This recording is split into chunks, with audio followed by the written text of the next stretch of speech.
Hello সবাইকে।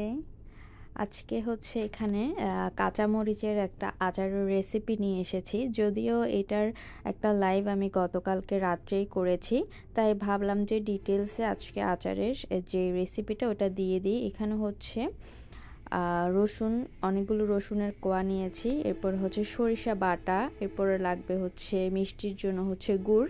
চাইলে কিন্তু চিনিও ইউজ করতে পারেন, আমি গুড়টাই প্রেফার করি আচারের ক্ষেত্রে সব সময়। এরপর হচ্ছে 5 ফোড়ন, চিলি ফ্লেক্স, আর আচার বানাতে তো অবশ্যই সরিষার তেল এবং ভিনেগার তো মাস্ট, যেহেতু এটা সংরক্ষণ করা হবে।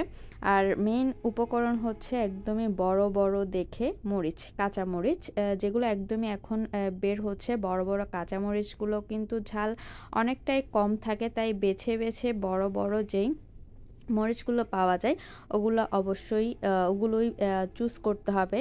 এরপর হচ্ছে এখানে দিয়ে দিলাম হচ্ছে সরিষার তেল, এরপরে দিয়ে দিলাম 5 ফোড়ন, এরপরে দিয়ে দিলাম হচ্ছে সরিষা বাটা, এরপরে দিয়ে দিলাম বেশ খানিকটা হচ্ছে একদমই বড় বড় দেখে রসুনের কোয়া।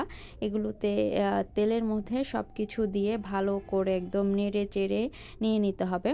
এই কাঁচামরিচের আচারের জাস্ট একটাই ম্যাজিক হচ্ছে এখানে আপনি সাথে পেয়ে যাবেন তেঁতুল, রসুন, সব কিছু মিলিয়ে আচারটা কিন্তু খুবই টেস্টি। এরপরে হচ্ছে এখানে হচ্ছে তেঁতুল, একদমই তেঁতুল আমি এখানে অ্যাড করে দিয়েছি, যেহেতু এটা একদম একটু টক ঝাল মিষ্টি এই টাইপসের হবে, তাই এখানে এভাবে করে কিন্তু আচারটা রেডি করা। এরপর দিয়ে দিচ্ছি এখানে হচ্ছে অর্ধেকের মতো হচ্ছে গুড়। আমি সব সময় আচার বানাতে কিন্তু গুড়টাই প্রেফার করি। চিনিতে তেমন একটা আমার আচারের স্বাদটা ভালো লাগে না, যার কারণে আমি যে আচারই বানাই না কেন আমি সব সময় গুড়টাই প্রেফার করি। এরপরে হচ্ছে এখানে দিয়ে দিচ্ছি যেই বড় বড় আমি মরিচগুলো নিয়েছি, প্রায় এখানে আধা কেজিরও বেশি হচ্ছে কাঁচা মরিচ।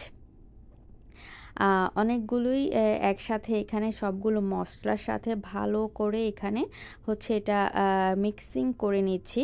মজার ব্যাপার হলো আচারের গায়ে কিন্তু কোনো ধরনেরই মশলা কিন্তু মাখাবে না এখানে, এই জিনিসটাই হচ্ছে সবচেয়ে মজার।